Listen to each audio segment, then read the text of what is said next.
이번에 CES라고 가전제품 또 전기제품 박람회가 있었습니다. 역시 전 세계 사람들은 우리 한국의 물건이 뭐가 나왔는지 우리 한국 부스에 많이 모여들었습니다.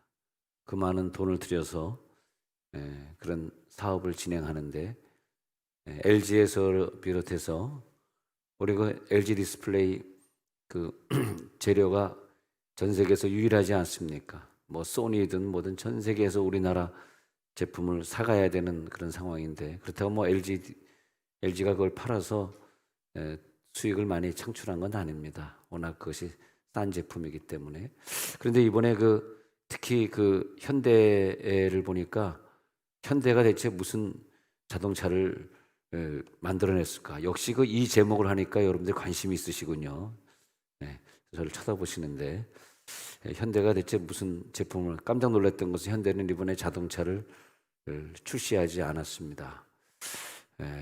뭘 출시했냐니까 이제 뭐 메타버스 시대가 됐기 때문에 어떻게 하면 우리가 가상 공간의 세계에서 우리가 승리하느냐의 문제이기 때문에 이제는 AI가 나를 대신해서 뭐 예를 들어서 아침에 일어나면 항상 내가 우유를 먹던 그 습관에 근거해서 AI가 냉장고 문을 열어라, 거기서 우유 한 잔을 꺼내와라, 이렇게 지시를 내려주면 내 생활 속에서 그 지시를 따라서 모든 것이 움직이는 그런 그것을 이제 앞으로 3년 후에 그렇게 된다고, 이제 그런 제품들을 출시하게 된다고. 그래서 세상 사람들이 많이 이제 모빌리티 시대가 이렇게 다가왔구나, 그런 생각을 했습니다.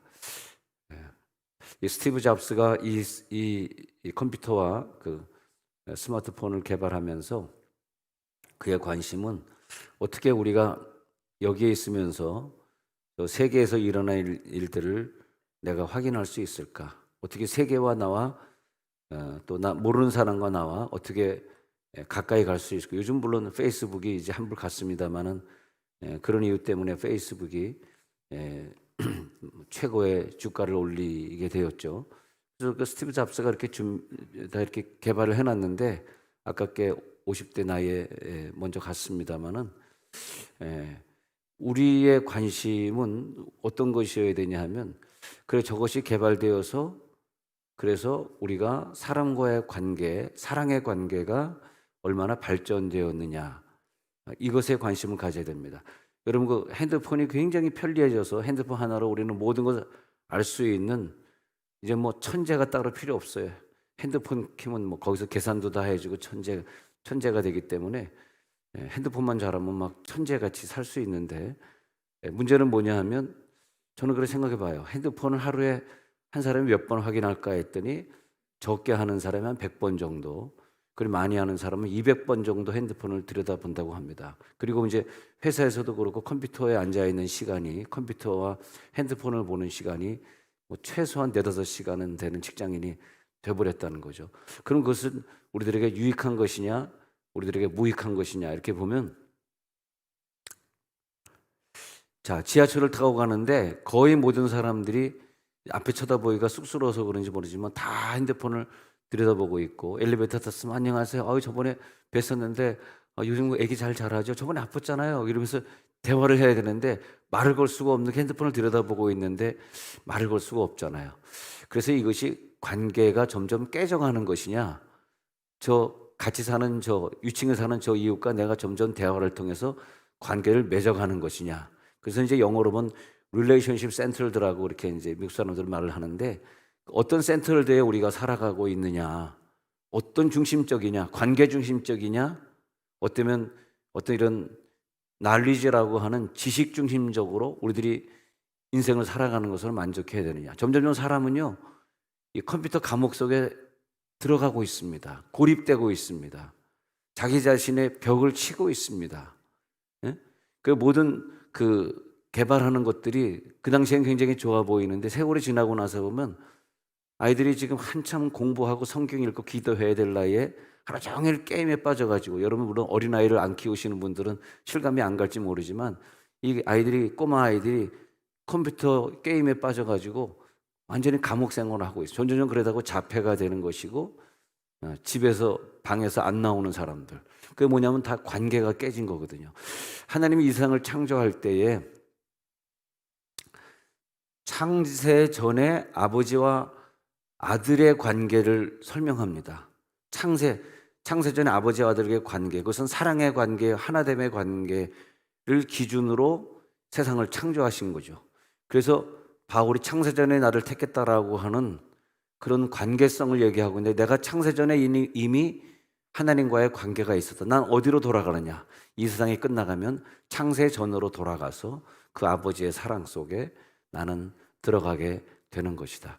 우리들의 자녀들이 어떤 전공을 하려고 그럴 때, 야, 무조건 넌 그 직장 가서 평생 먹고 살아야 돼, 연금 나오는 직장 가야 돼, 그렇게 하지 마시고, 얘가 이 직장을 가지고 어떤 목표를 가지고 인생을 살 것이냐, 많은 사람들의 관계를 더 융화시켜주고 화합시켜주는 그런 직업이냐, 아니면 이것 해가지고 수많은 적들이 생기고 말이에요. 그러면서 최근에도 그래가지고 그런 관계성이 잘못된 것 때문에 좀 불행한 일들이 많이 벌어지고 있지 않습니까? 그래서 우리들이 어떤 직업을 갖느냐, 물론 우리들이 직업을 가진 사람들이 바꿀 수는 없지만은, 여러분 직장에서 그러잖아요. 어떤 분은 일은 잘하는데 사람과의 관계가 안 좋은 사람이 있고, 어떤 사람은 일은 좀 못하는데 관계가 좋은 사람이 있고, 그런 거 아닙니까? 그래서 왜 하나님이 우리를 이렇게 창조했냐 하면, 먼저는 나와 친구와 인간과의 그 관계를 잘 설정하도록, 그리고 그 다음에 내게 주어진 모든 식구들, 그 다음에 소유. 그 죄는 뭐냐 하면은, 죄는 관계가 깨진 건데, 관계를 깨는 건 누가 깨냐면 마귀가 깨는 거거든요. 마귀가 우리 속에 부부와의 관계를 깨는 거죠. 그죠? 자녀와의 관계를 막 어그러뜨리는 거죠. 예? 근데 거기에 속으면 우리가 뭘 하냐? 속는 과정이 죄를 짓는 과정입니다. 예, 그래서 죄를 져가지고 싸우고, 죄 때문에 힘들고. 그런데 이 성령이 우리들에게 임한 다음에 깨닫는 게 뭐냐면, 창세전에 아버지와 아들의 사랑의 관계였구나. 그걸 깨닫게 된 거예요. 그래서 우리는 사랑하라고 보내졌고, 왜 직장에서 이렇게 보면 그분을 만나면 내가 막 힘이 생기고, 그분의 한마디에 나를 칭찬해줘서 감사합니다. 난 지난주에 발표하다가 윗사람에게 야단 맞고 나서 힘들었는데 대리님이 저를 이렇게 칭찬해 주시니까 다시 한번 이번에 새로 작성을 해보도록 하겠습니다. 그분을 만나면 관계가 좋아지고요. 그리고 내 마음에 에너지가 생기는 분이 있는가 하면, 조금 이제 우울증 가진 분들의 단점이 뭐냐면, 우울증은 저도 그런 기질이 있고 여러분도 기질이 있으니까 나는 우울증 환자 아니야 그러지 마시고, 그냥 편안하게 우리가 생각해 보면, 우울증적 기질은 뭐냐 하면 간단하게 관계를 자꾸 깨는 거죠. 관계의 중요성보다는 일 중심, 자기 목표 중심, purpose centered people이 되는 거죠. 목표 중심으로 사는 거예요. 그리고 관계는 관계 없어. 나는 이것을 무조건 완성시켜야 돼. 야, 밤 12시까지 일해. 난 일찍 퇴근한다. 그러면서. 근데 남의 그 힘과 에너지를 막 뽑아가지고 내 일을 완성시키는 거죠. 그죠? 근데 하나님이 원하시는 것은 내 일을 완성시키기 위해서 저 사람을 아프게 하고 상처 주는 것이 아니라, 하나님이 주시는 거는 에너지를 공급받는 게 기도와 말씀이잖아요. 할렐루야. 기도와 말씀을 공급받은 다음에 우리가 얼마나 지혜롭게 내가 가지고 있는, 물론 기도, 말씀, 은사뿐만이 아니라 물질도 마찬가지고요. 시간과 내 영향력들이 있지 않습니까? 그런 것들을 저들에게 어떻게 나눠줘서 하나님의 구원을 완성시켜 가느냐. 할렐루야. 어떻게 이것을 나눠줘서 저들에게 기쁨을 줘서 저가 내 속에 있는 그 영역 에너지, 이 에너지, 활력, 운동력, 말씀은 운동력이 있어서 나에게서 퍼져나가서 내 다음 사람을 편안하게 만들어주고 기쁘게 해주고. 그래서 우리가 말할 때 억양이라고 하는 게 참 중요한 것 같아요. 억양. 그래서 어떤 한 사람이 미국 말에는 사실은 경어라는 단어가 없습니다. 리스펙트 하는 그런 단어가 없어요. 그건 다 억양으로 하는 거거든요. Would you please 하면은 이게 존경하는 말이고, 막 그냥 우주 이런 말 빼고 말이요. 그냥 막 명령하는 것은 반말이 되는 거죠. 예. 근데 우리가 그 우리나라 말의 억양에서도 직장에서도 좀 조심해야 될 것이 한마디 한마디 억양을 통해서 그 사람에게 그 에너지가 들어오고 그 사람의 에너지를 뺏고 그런 경우들이 많이 있습니다. 그래서 하나님은 우리들에게 많은 환경을 주시고요. 또 목숨 바쳐 사랑해야 될 너무나 소중한 식구들을 주셨고요. 여러분, 내 식구는 정말 목숨 바쳐 사랑할 만큼 값어치 있는 분들입니다. 절대 함부로 대하지 마시고 내 식구들 앞에서 죄 짓지 마시고 그렇게 살아가야 되겠죠. 그래서 우리 하나님이 야, 네가 저 이웃을 얼마나 사랑하느냐 그걸 보는 거예요. 왜? 우리는 그 사람과 관계를 맺도록 이 땅에 보내줬으니까. 근데 태초전에 아버지와 아들의 사랑의 관계처럼 그 사람을 사랑해요. 그래서 그 사람을 구원해 갑니다. 그래서 하나님을 사랑하노라 하고 그 형제를 미워하는 자는 관계가 깨지는 거죠. 그 미움은 관계를 깨지게 하기 때문에 하나님을 사랑하는 것이 거짓말이다. 이렇게 되는. 그 관계의 시발점은 하나님과 나와의 사랑이잖아요. 그 하나님과 나와의 사랑이 1번인데 그 1번 이전에 깨달아야 되는 것은 아버지와 아들이 하나 된 것 같이 저들도 하나가 되게 하옵소서가 관계성이거든요.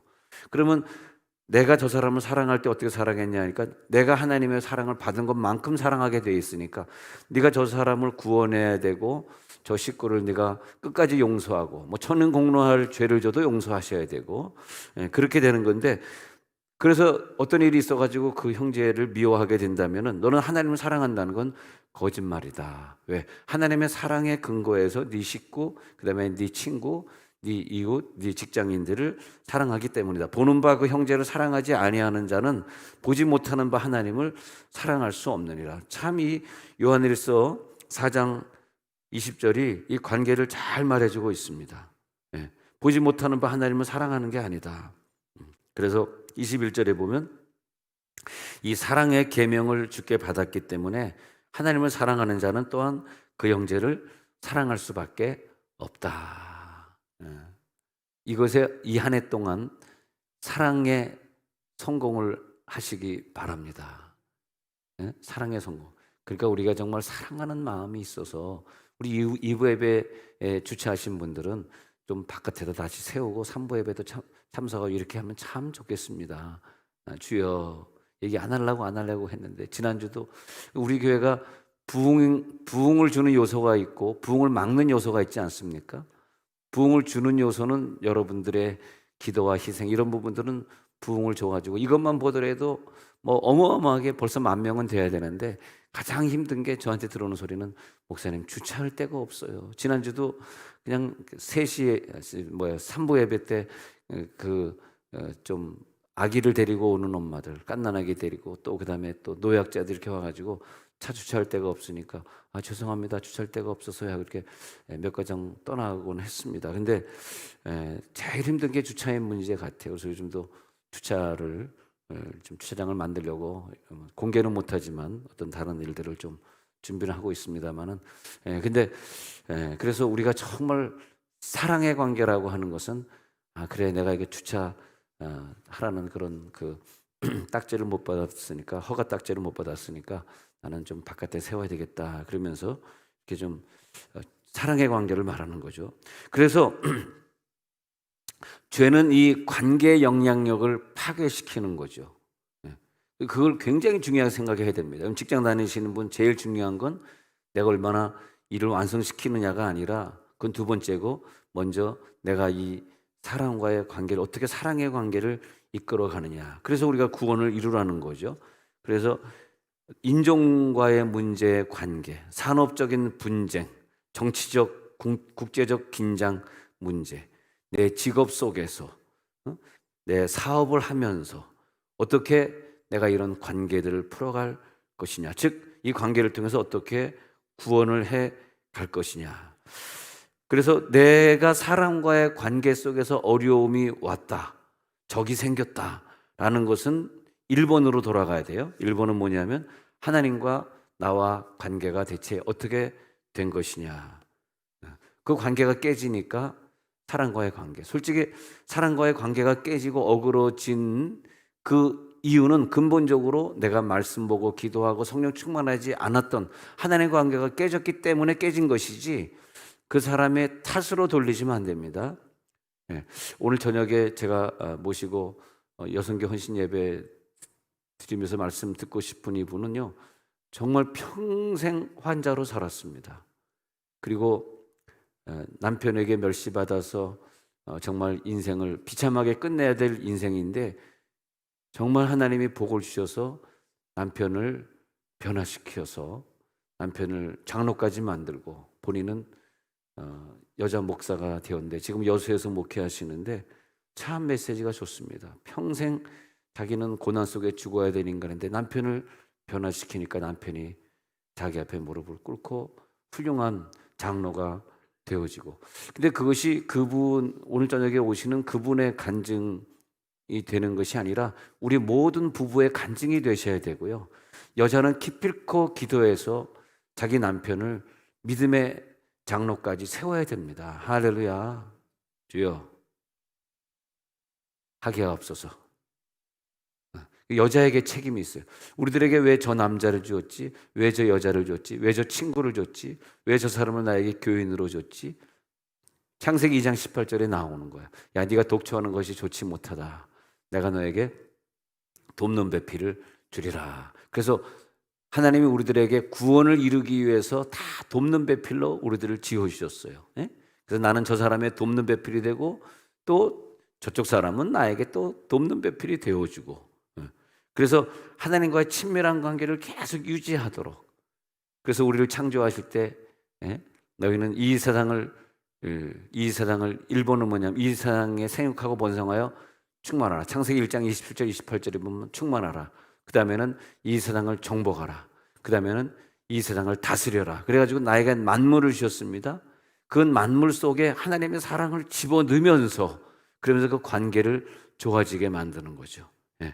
우리는 하나님을 닮기 위해 형상과 모양대로 창조되었기 때문에 그 하나님의 사랑은 뭐냐? 아버지와 아들의 사랑을 나를 통해서 회복시켜주는 것. 죄는 뭐냐? 하나님과의 관계가 끊어지는 것이고 그게 끊어졌기 때문에 내 이웃과의 관계가 비참해지는 것이고 관계가 단절되는 것이고, 그래서 내 속에 생명의 근원이 살아있다는 것은 그 생명의 근원이 내 속에 오셔서 하나님과의 관계를 이뤘다는 것이고, 그래서 로마서 8장 39절에 보면은 이상의 어떤 죄악도 어떤 피조물도 끊으면 안 되는 것이 뭐냐면 하나님의 사랑에서 끊을 수 없으리라. 하나님의 사랑이 먼저 회복될지어다.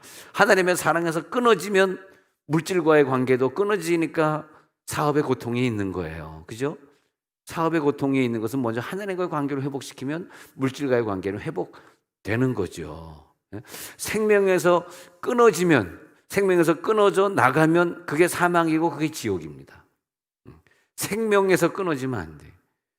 1년 동안도 생명이 계속 여러분들이 공급되어지고, 그 공급되어진 것을 혼자 갖지 마시고 나누시기 바랍니다. 이 생명을 저들에게 나누는 중보기도 사역이라든지 사랑의 사역이라든지 말이에요. 그래서 이 많은 영향력을 내 속에 있는 사랑이 미치게 되는데 하나님과의 관계에서 아름다운 영향력을 맺죠. 그러니까 우리들이 여러분 살아갈 때 항상 직장에서 직장 출근하시면 인상 팍팍 긁지 마시고, 그런 사람 보면 벌써 그 눈과 눈 사이에 내천자가 그려 있는 분들이 있어요. 그럼 직장 가지고 쌍쌍 그러면서 그런 사람들이 있어요. 뭐가 그렇게 뭐 별것도 아닌데 그냥 김 과장 왜 이렇게 했어? 야, 설교가 참 재밌다. 그 부인은 누구냐? 너와 생명의 은혜를 함께 이어갈 자로 알아. 부부와 동거해야 되고, 네가 사랑해야 돼. 아니면 너의 기도가 하나님 앞에 상달되질 않아. 이는 네가 부인을 사랑해야 되는 이유는 너의 기도가 막히지 않게 하려 함이니. 그렇게 성경에 기록됐단 말이에요. 내 기도가 계속 올라가면서 하나님과 관계가 이루어져야지 내 자식에게도 복이 있다는 거죠. 예. 그래서 요한일서 4장 20절에 다시 돌아오면 하나님을 사랑하노라 하면서 그 형제를 미워하는 건 이건 관계 파괴다. 이건 하나님 사랑하는 게 아니다. 사랑하는 건 네가 사랑하는 건 다 거짓말이야. 그렇게 되는 거야. 다 거짓말하는 자야. 그 형제를 사랑하지 아니하는 자는 보지 못하는 바 하나님과의 관계가 이미 깨진 자야.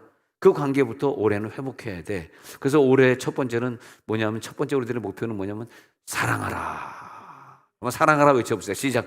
사랑하라. 사랑해야 돼. 예. 부족한 자를 껴안고 사랑해줘야 되고.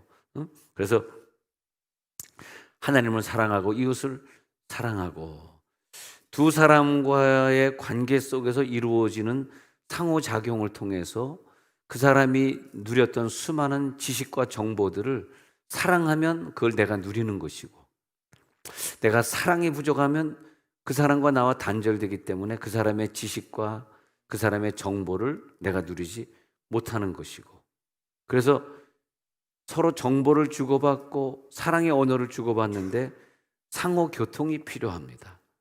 그래서 바울이 그 유명한 말을 하는 거예요. 교통하게 되는 것, 우리가 통일되는 것, 성령의 교통하심을 믿사오며. 성령이 하는 역할은 여기에서 하나하나 전부 교통시키는 거죠. 그래서 유통될지어다. 나에게 다른 사람이 주지 않은 왜 이런 먹고 살 수 있는 것 이상의 물질을 주셨지? 유통하라고. 성령을 받으니까 사도행전 2장에서 성령을 받으니까요. 그 다음에 나타난 것이 뭐냐? 회개기도죠. 그 다음에 곧바로 물질을 유통하잖아요. 상호 유통하게 되었다 그러잖아요. 물론 그것을 칼막스 이론은 잘못돼가지고 사회주의, 공산주의를 만들어가지고 나라를 이렇게 복잡하게 만들고 있습니다만은, 그런 사회주의의 이론을 만든 것이 아니라 성령이 우리 가운데 이렇게 임해가지고 말이에요. 그래가지고 사람들에게 그 물질이 유통되도록, 할렐루야. 그것은 법으로 제재하면서 종부세를 높여서 가져가는 거 우리들이 상처를 주잖아요. 그러지 말고 사람의 의식이 좀 깨어져 가지고 종부세가 높지 않더라도 알아서 다 평준화될 수 있게, 그게 기독교 국가거든요. 알아서 내 것을 내놔서 기부해서 평준화되게 만드는 거, 그거거든요. 자, 그래서 이것이 우리들의 사랑입니다. 그래서 마태복음 5장 23절 24절에 보면은요, 이런 상호교통 생명력이 나타날 때 읽어봅니다. 시작. 그러므로 예물을 제단에 드리려다가 거기서 내 형제에게 원망 들을 만한 일이 있는 것이 생각나거든. 뭐가 딱 생각이 나는 거예요. 형제에게 내가 원망 들을 말을 내가 한 게 생각이 나. 그러면 예배 드리지 말고 빨리 먼저 가서 화해하고 와서 예배 드리라. 그래서 24절에 그 다음 구절에 가서 시작. 예물을 제단 앞에 두고 먼저 가서 형제와 화목하고 그 후에 와서 예물을 드리라. 이것들 참 중요하다고 생각해요. 야, 관계가 더 중요하다. 그래야지 되지. 네가 열심히 예배를 드리는데 하나님이 너 예배를 안 받고 있잖아. 근데 맨날 허공을 치는 예배 드릴 필요 뭐 있니? 그런 얘기를 하고 있는 거거든요. 그래서 다른 사람과의 관계를 맺는, 그래 나는 돕는 배필이지. 빌립보서 1장 19절에 가서 보니까 우리들이 사랑을 하되 그러면 어떤 사랑을 하냐 말하냐면 그 사랑은 말이에요. 그래서 너희 관과 그래서 성령의 도우심이 나에게 있을 때 나를 구원에 이르게 할 줄 알게 되는 거죠. 나를 구원에 이룰 줄 알게 되는 그 역사를 통해서 그 다음 구절에 보니까 우리들에게 빌립보서 1장 10절에 보니까 나에게 분별력이 생겨요. 분별력이 생기면서 그 다음에 새로운 하나님의 사랑이 내게 들어왔는데 이것은 내가 느끼지 못한 사랑인데, 그전에 내가 하나님 모를 때는 여기까지밖에 몰랐는데 이제부터 내가 새로운 세계를 가게 되네. 그런 세계가 열려지는 거예요. 새로운 세계네. 이건 진실의 세계요, 눈물의 세계요, 이건 나눔의 세계요, 유통의 세계네. 그래서 하나님이 나와 내 공동체를 중요한 것으로 채워주고 있는데 새로운 사랑의 지식으로 채우는 거예요. 새로운 사랑의 지식. 그것이 내 사람들을 구원해가고 내 자녀들이 나를 보면서 야, 엄마 아빠 참 존경한다. 저 사람은 끝까지 덮어주고 사랑하네. 저분은 끝까지 끌고 가네. 끝까지 안고 가네. 그래서 그 사람을 얻어가는 부모를 보면서 자녀들의 그 비전이, 직업이, 나도 저런 직업을 가질 거. 사람은 얻어가는 직업을 가져야지. 예? 사람과 분리되고 독립되어지고 혼자 가는 그런 직업이 뭐가 좋은가. 그러면서 그래서 그렇게 깨달을 때에 하나님이 그 사람을 통해서 하나님의 사랑의 사역을 또 이뤄가는 거예요.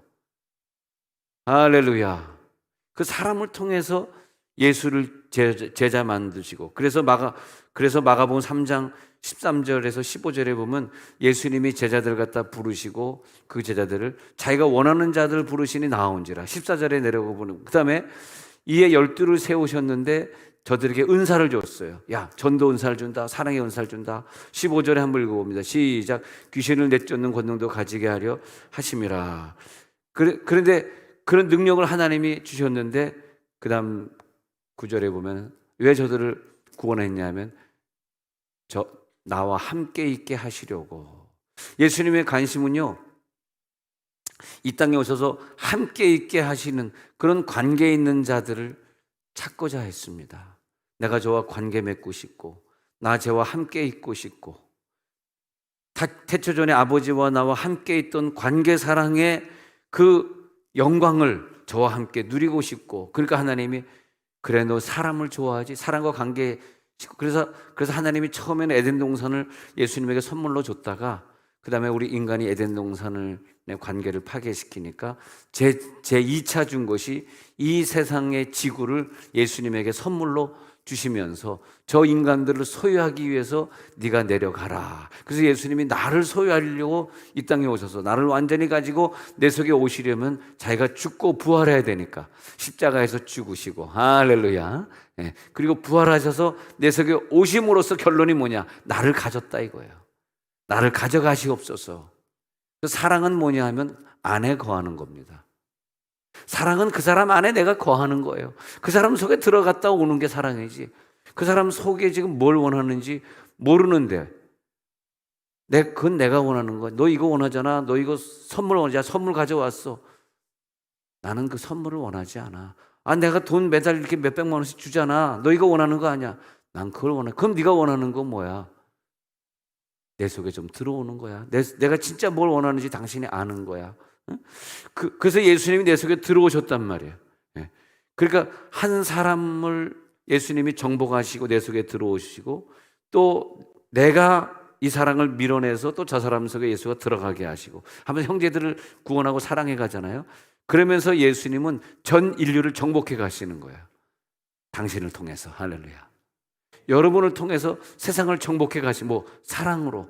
사랑이 없는 사람은 이 연결되다가 그 고리가 거기서 딱 끝나요. 그 다음에 또 이 고리는 또 딴 사람으로 가고, 쭉쭉쭉 딴 데로 또 흘러가고 그렇게 되는 거죠. 그래서 남편들아, 아내들아, 지식을 따라 서로 동거하고 부인은 더 연약한 그릇으로 알아서 더 사랑을 하라. 사랑으로 나누라. 그렇게 말하는 거죠. 이 시간 우리들이 기도에 들어가면서 하나님, 나에게 기도가 필요하고 말씀이 필요합니다. 내 속에서 사랑의 생수가 솟아나게 하시고 사랑의 전기가 흐르게 하옵소서. 이제 눈물로 우리들이 기도할 때 용서하지 못했던 것 회개하셔야 합니다. 지난날 사랑하지 못하고 살았던 것, 관계가 끊어졌던 것, 내 동료, 내 친구를 무시했던 것, 오늘 회개하고 이 한 해는 내가 저 동료를 사랑해야지. 관계는 구원입니다. 통성으로 기도하겠습니다.